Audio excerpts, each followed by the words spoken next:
Assalamualaikum warahmatullahi wabarakatuh.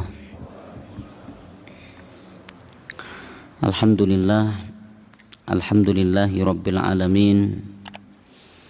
Wassalatu wassalamu ala asyrafil anbiya'i wal mursalin Sayyidina wa maulana Muhammadin wa ala alihi wa ashabihi ajma'in wa man tabi'ahum bi ihsanin ila yaumiddin, amma ba'du.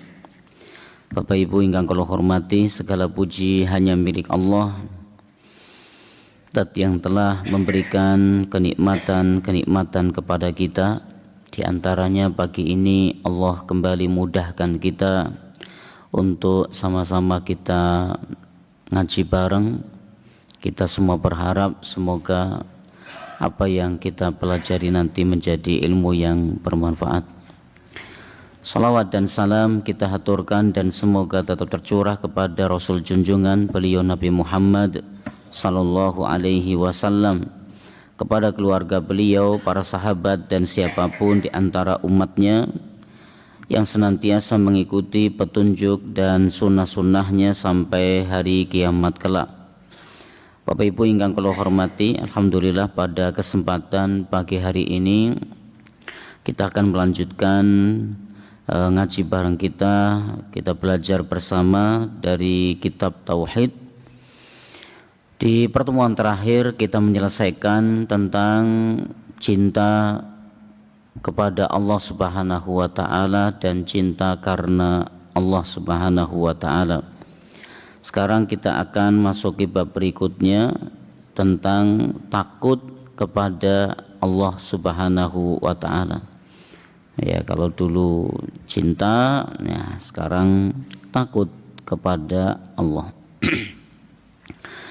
Bapak Ibu ingkang kula hormati, ya takut kepada Allah ini merupakan bagian dari amalan hati. Karena itu letaknya ada di hati. Ya, rasa takut itu bagian dari amalan hati. Maka kalau takut itu bagian dari amalan hati, maka takut itu bagian daripada ibadah. Nah, takut bagian dari ibadah. Maka kalau takut itu bagian dari ibadah, tidak boleh diserahkan kepada selain Allah. Harus kita menempatkan rasa takut ini kepada Allah Subhanahu wa ta'ala. Nah, namun tidak dipungkiri bahwa manusia memiliki rasa takut. Maka ada beberapa jenis takut. Takut kepada Allah, takut yang menjadi tabiatnya manusia, takut yang itu bernilai kesyirikan, takut yang itu bermaksiat kepada Allah. Inilah jenis-jenis takut yang tidak bisa kita pungkiri. Ada takut kepada Allah, takut yang itu tabiat manusia, ya. Yang ketiga takut yang itu masuk kategori kesyirikan, yang keempat takut yang itu nilainya kemaksiatan, dosa, tapi tidak sampai syirik. Kita akan coba pelajari satu persatu. Jadi antaranya yang pertama adalah takut yang diperbolehkan, yaitu takut kepada Allah Subhanahu wa ta'ala, atau takut yang disyariatkan, takut yang diperintahkan. Itulah takut kepada Allah Subhanahu wa ta'ala. Di sini disebutkan bahwa takut, batasan takut yang disyariatkan adalah takut yang menghalangi seseorang dari maksiat kepada Allah.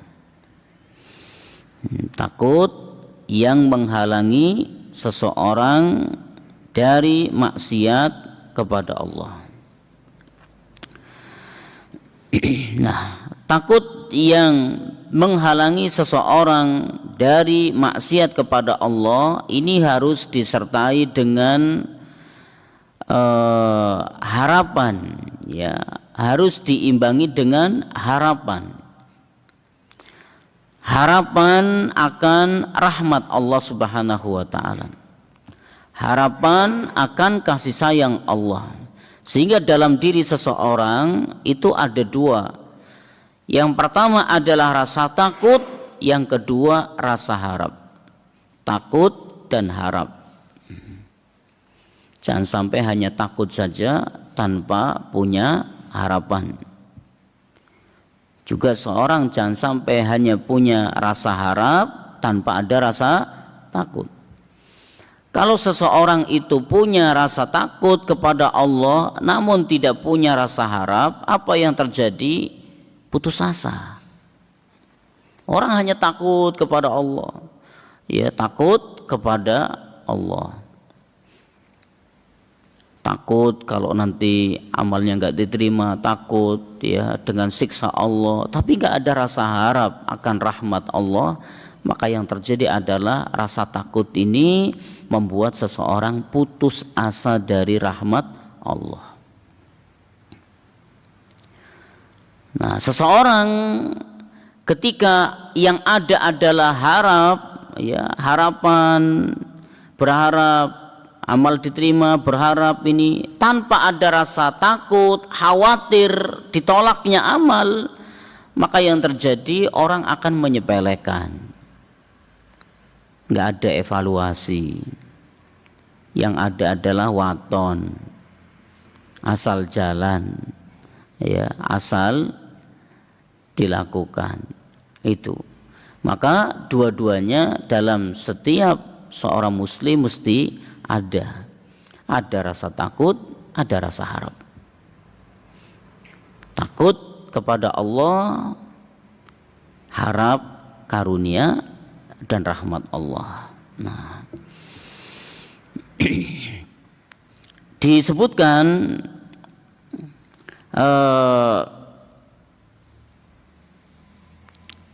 Abu Ali Ar-Ruzbari mengatakan al-khawfu war-raja'u kajanahi ta'iri.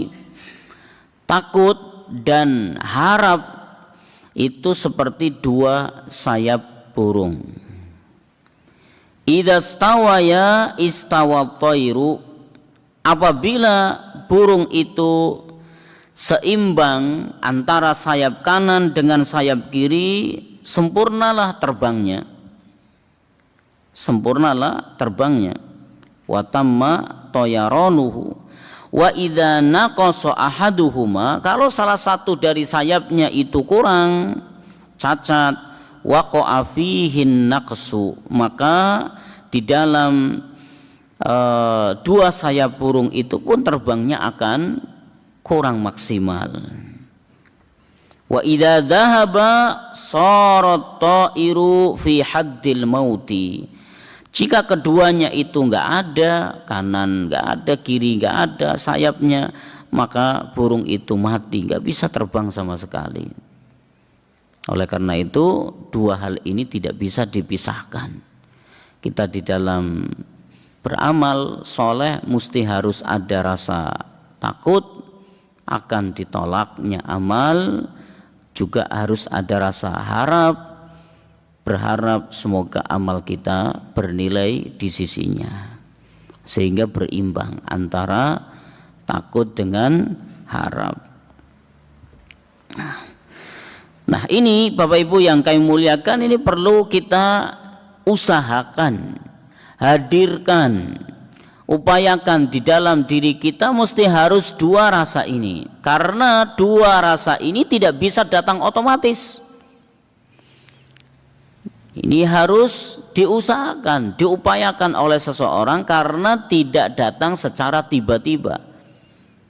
Di setiap amal pasti ada takut dan harap. Ini enggak datang tiba-tiba, harus kita upayakan, usahakan untuk kita munculkan rasa takut, rasa harap kepada Allah Subhanahu wa taala. Nah, apa hal-hal yang bisa memicu seseorang muncul rasa takut kepada Allah Subhanahu wa taala? Kurang lebih ada 9 ini yang akan kami bacakan. Pertama adalah caranya adalah belajar nama dan sifat Allah. Mempelajari nama dan sifat Allah. Ya, atau yang disebut dengan asma wa sifat. Pelajari nama-nama dan sifat-sifat Allah, niscaya kita akan lebih dalam mengenal Allah Subhanahu wa taala. Kita akan lebih mengenal. Ya, seperti kalau kita makin mempelajari tentang nama dan sifat Allah, akan mengenali lebih dalam, sehingga akan tumbuh rasa cinta, akan tumbuh rasa takut.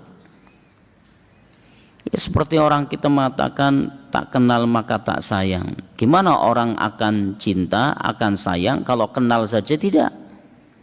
Gimana seseorang akan cinta nabinya kalau tidak mengenali siapa nabinya? Gimana orang akan cinta kepada Allah kalau tidak mengenali Allah Subhanahu wa taala? Sebaliknya, gimana orang akan muncul rasa takut kepada Allah kalau tidak mengenalinya?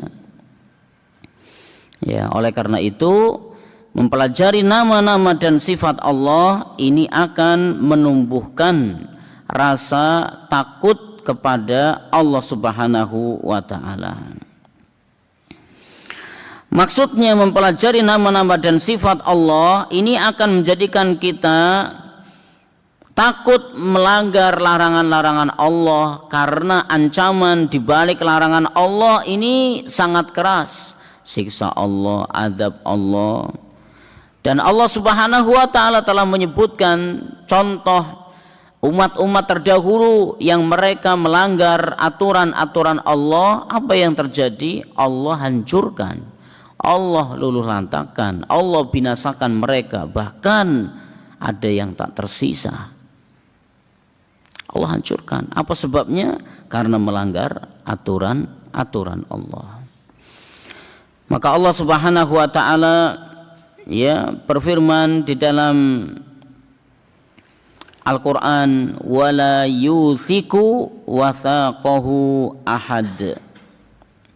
Ketika Allah Subhanahu wa taala menyebutkan bagaimana siksanya terhadap suatu kaum, Allah mengatakan wala yuthiku wathaqahu ahad, tidak ada seorang pun yang bisa membelenggu seperti belenggunya Allah Subhanahu wa taala. Arti menggambarkan siksa Allah sangat dahsyat. Tidak ada yang bisa keluar dari siksa Allah manakala Allah sudah menghendaki untuk menyiksanya. Nah, maka dengan mengenal Allah, Allah Maha Kuasa, Allah Maha Esa, Allah Maha Perkasa, Allah Maha memberikan hukuman, ya, Allah Maha memberikan siksaan kepada seseorang yang bermaksiat kepadanya, yang Allah kehendaki untuk menyiksanya. Nah, maka akan mendatangkan rasa takut di dalam diri ketika akan bermaksiat kepada Allah. Nah, jadi yang namanya takut kepada Allah adalah dengan mempelajari nama-nama dan sifat-sifatnya. Abdullah ibn Mas'ud, ya, Abdullah ibn Mas'ud berkata, al-ilmu khasyatullah. Hakikat daripada ilmu itu adalah yang mendatangkan rasa takut kepada Allah. Jadi hakikat daripada ilmu adalah yang mendatangkan rasa takut kepada Allah Subhanahu wa taala. Allah berfirman di dalam Al-Qur'an, innama yakhshallahu min ibadihil ulama. Sesungguhnya di antara hamba-hamba yang takut kepada Allah, merekalah hanyalah para ulama, orang-orang yang memiliki ilmu. Maka hakikat ilmu yang bisa menjadikan rasa takut kepada Allah Subhanahu wa taala. Ya, kita berlindung kepada Allah dari ilmu yang kita dapat, namun tidak menjadikan takutnya kita kepada Allah Subhanahu wa taala. Berarti kalau orang semakin rajin nuntut ilmu, mestinya semakin takut kepada Allah. Bukan tambah menjadi-jadi, bukan tambah nemen dalam bermaksiat, tapi semakin dia rajin menuntut ilmu, semakin takut kepada Allah Subhanahu wa ta'ala. Itu semestinya, karena hakikat ilmu adalah takut kepada Allah Subhanahu wa ta'ala.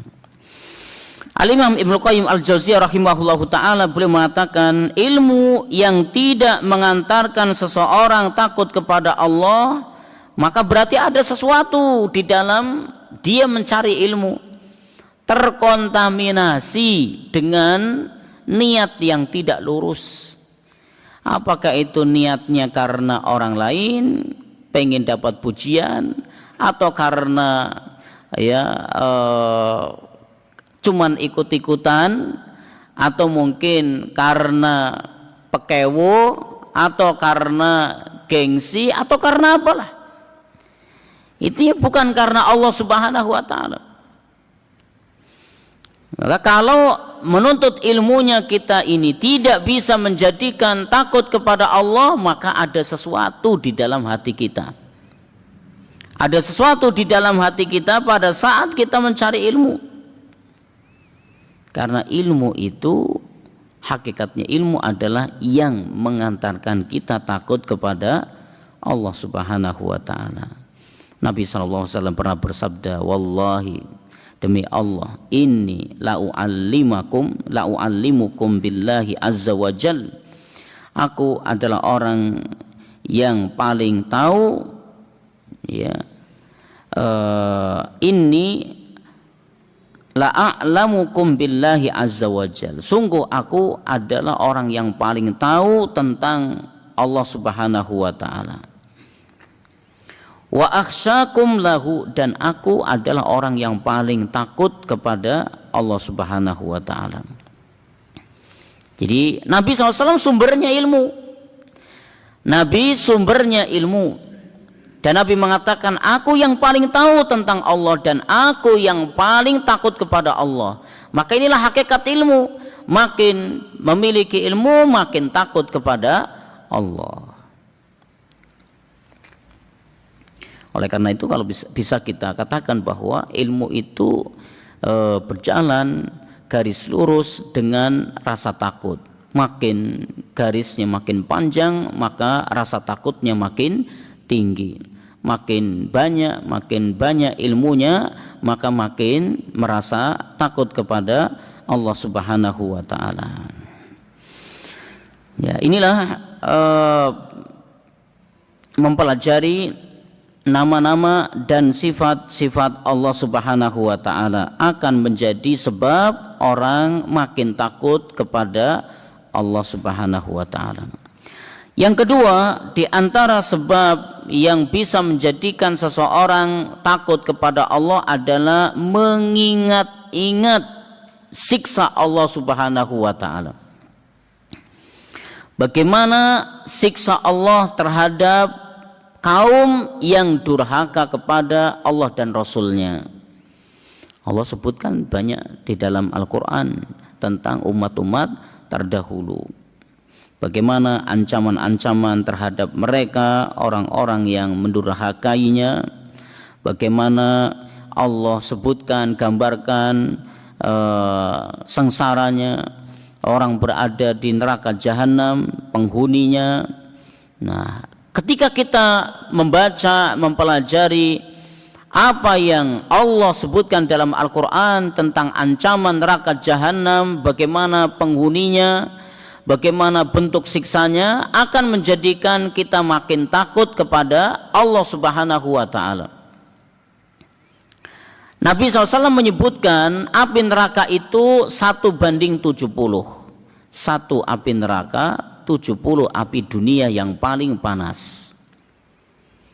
Satu api neraka, ya, bandingannya adalah 70 api dunia.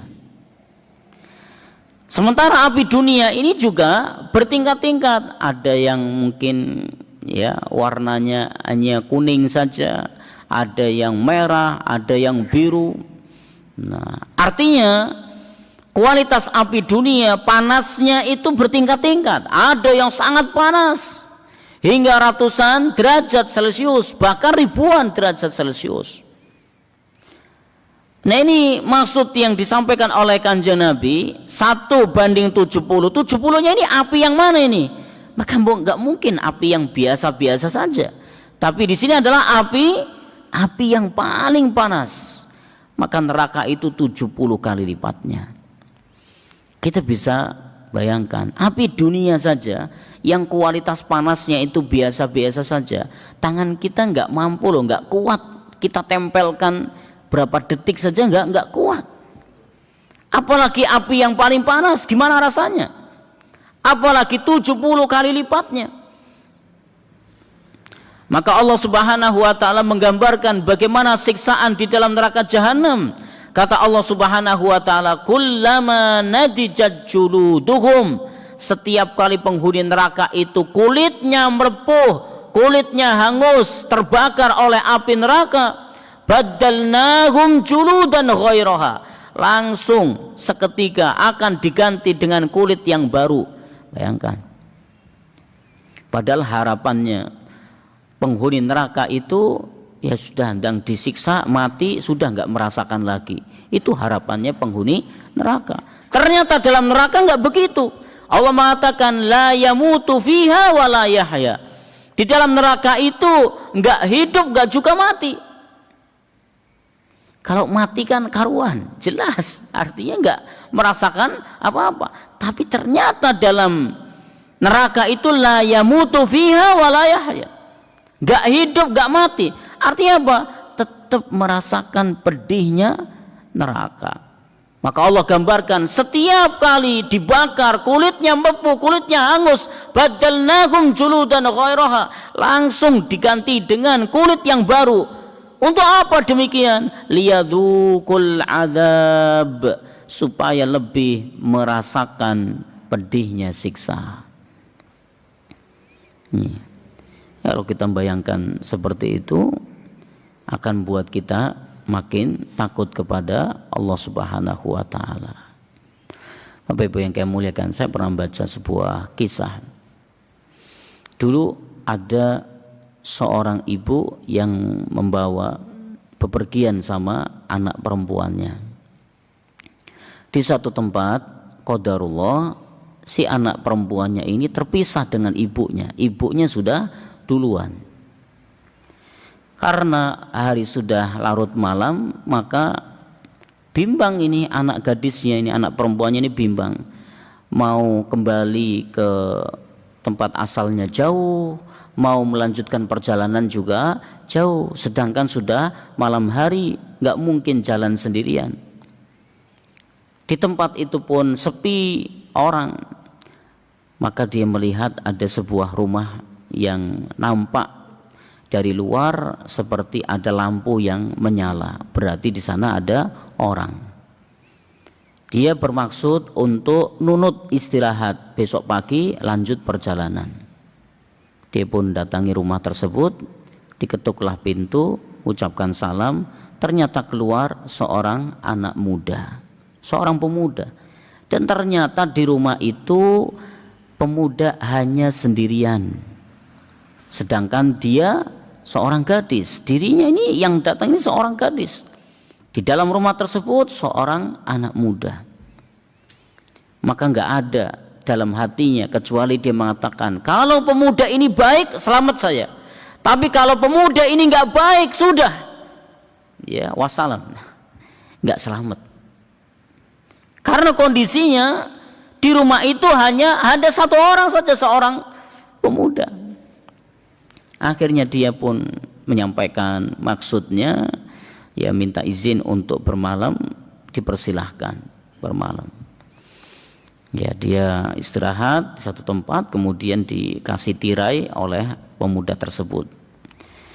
Rupanya pemuda tersebut ini pemuda yang biasa ngaji, yang biasa menuntut ilmu.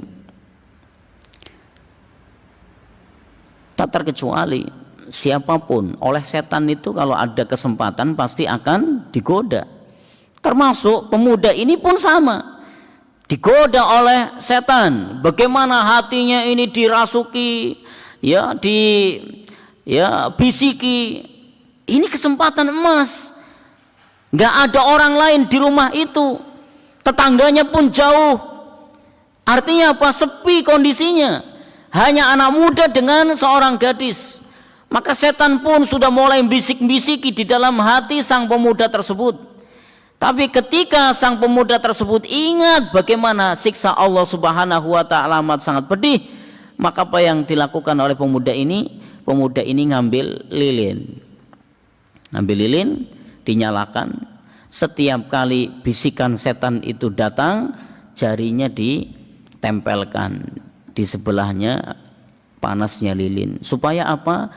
Dia merasakan panasnya lilin sehingga dia tidak ingat lagi bisikan setan tersebut. Bayangkan, itu dilakukan sepanjang malam. Sepanjang malam. Berarti bisikan setan terus datang, dia bakar jarinya. Datang lagi, dia bakar jarinya. Sampai jarinya ini melepuh. Dan ini dilihat oleh wanita tersebut. Seorang gadis melihat. Dari balik tirainya dia melihat apa yang dilakukan oleh anak muda tersebut. Sampai datang pagi hari.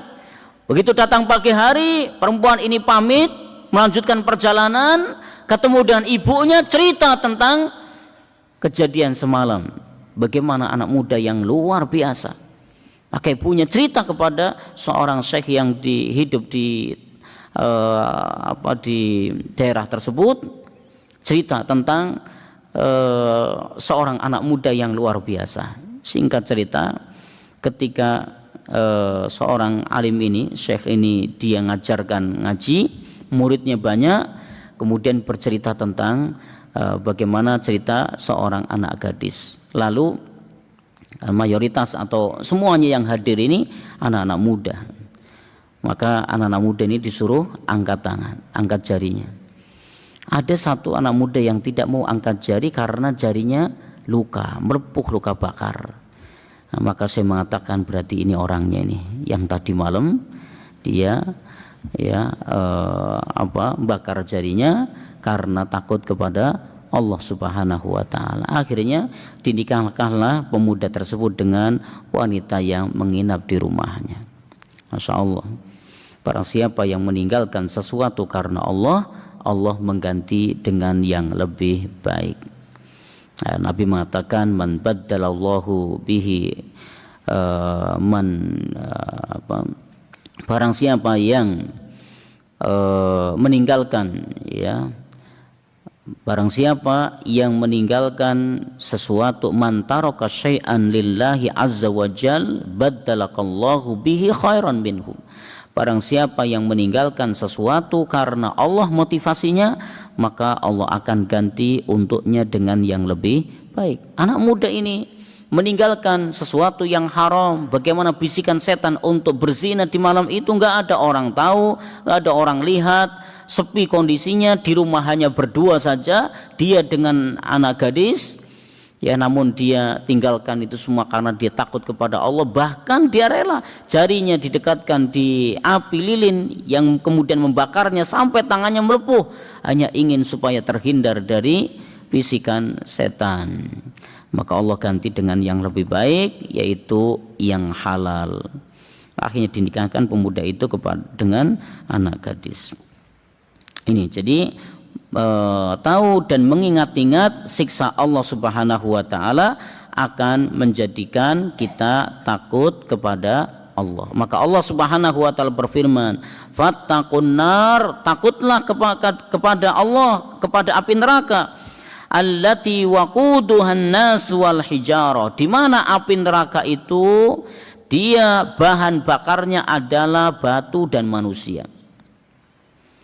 Bahan bakar api neraka adalah manusia dan batu. Uiddat lil kafirin, yang disediakan bagi orang-orang kafir. Yang ketiga, di antara sebab yang bisa menjadikan kita takut kepada Allah adalah kita harus sadar bahwa diri kita ini kurang dalam masalah ibadah. Kita harus sadar betul bahwa diri kita ini kurang dalam masalah ibadah. Maka mestinya kita takut kepada Allah Subhanahu wa taala. Tidak hanya kurang dalam hal amalan sunnah, bahkan amalan wajib saja kita belum maksimal. Sholat yang wajib, begitu sholat, entah hatinya kemana, entah pikirannya jalan-jalan kemana. Belum lagi gerakannya khusyuk atau tidak, belum lagi bacaannya benar atau salah. Ini dalam hal yang wajib, sholat wajib. Bagaimana dalam yang sunnah? Maka intinya diri kita ini diri yang lemah, yang kurang dalam masalah ibadah. Terus apa kita dengan pedenya akan, ya dengan pedenya kita percaya diri dengan amalan kita? Jangan. Maka disinilah kita butuhnya takut kepada Allah dan harap kepada Allah. Agar apa? Walaupun amal kita ini yang sunnah ini hanya sedikit yang baru bisa kita kerjakan, ya kita ada rasa takut jangan-jangan nggak diterima, namun kita berharap semoga sedikit ini cukup bernilai di sisinya. Yang berikutnya adalah kita sadar bahwa musibah, bencana itu diberikan oleh Allah agar kita takut kepadanya. Suara halilintar yang memekikkan telinga agar kita takut kepada Allah. Bencana, banjir, ya longsor, kebakaran, gempa bumi dan lain sebagainya, Allah datangkan kepada kita supaya membuat dalam hati kita takut kepada Allah Subhanahu wa taala. Seandainya sedang musibah seperti ini, belum banyak amal soleh, apalagi masih banyak maksiat, tiba-tiba Allah cabut nyawanya, gimana jadinya diri kita ini? Kita belum persiapan apa-apa, gak ada yang bisa kita bawa kecuali hanya sedikit. Nah, jadi itu kita mengingat musibah yang Allah berikan, yang Allah datangkan ini, agar rasa takut kita kepada Allah itu muncul. Maka Allah berfirman dalam surat Al-Isra, wa ma nursilu bil ayati illa takhwifa, dan kami tidak mengirimkan tanda-tanda itu, bencana, musibah yang datang silih berganti, kecuali apa? Illa takhwifa, untuk nakut-nakuti manusia agar muncul rasa takut pada diri seseorang kepada Sang Pencipta Allah Subhanahu wa taala. Yang berikutnya adalah takut terhadap maksiat yang dilakukan.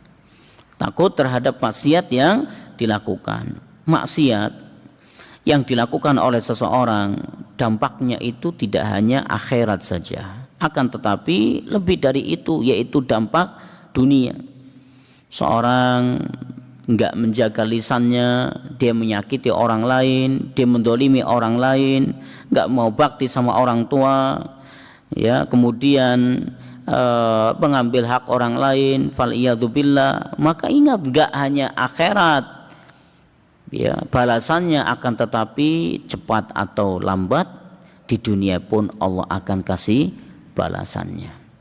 Cepat atau lambat di dunia pasti Allah akan beri hukumannya. Itu dampak dari maksiat. Maka takut pada saat akan bermaksiat. Seseorang saat ini mendolimi orang lain, ingat, kemaksiatan itu Allah akan beri dampak buruk di dunia. Apa bentuknya? Orang pun bakalan Allah akan kirim orang untuk mendolimi dia. Misalnya, iya, bukan orang yang mendolimi yang membalasnya, namun lewat orang lain yang akan membalasnya. Seorang bermaksiat kepada Allah, ingat Allah akan sempitkan rizkinya manakala seorang tidak mau taat, tidak mau takwa kepada Allah. Ini kan dampak buruk daripada kemaksiatan. Kemaksiatan akan memanggil maksiat-maksiat yang lain. Ya, satu maksiat akan manggil teman-temannya. Maka ini dampak buruk. Hendaknya kita takut dengan dampak buruk dari kemaksiatan. Di antaranya lagi adalah takut terjerumus ke dalam maksiat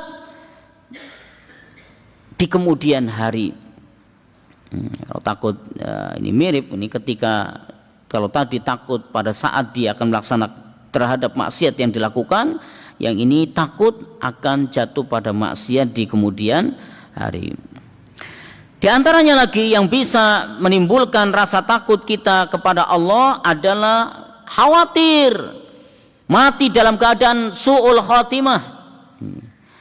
Khawatir mati dalam keadaan buruk, dalam keadaan akhir yang buruk. Maka kalau kita ada rasa takut tersebut, yang ada apa? Maksiat kita khawatir, ya, sementara amal soleh kita semangat agar husnul khotimah dan kita agar tidak jatuh pada kematian yang buruk, su'ul khotimah. Maka Nabi mengajarkan pada kita sebuah doa, ya, setiap hari. Ini diantara doa yang sering dibaca oleh Nabi adalah agar diberi kekuatan iman. Ya muqallibal qulub, wahai zat yang membolak-balikan hati, tsabbit qulubana ala dinik. Ya Allah, kokohkan, kuatkan hati kami selalu di atas agamamu. Allahumma ya musarrifal qulub, ya Allah zat yang maha memalingkan hati, sarrif qulubana ala ta'atik, atau sarrif qalbi ala ta'atik, palingkan, condongkan hati kami selalu pada ketaatanmu. Ya, artinya karena hati manusia itu berubah-ubah, ya, kita minta kepada Allah agar diberi kokoh di dalam iman, di dalam Islam.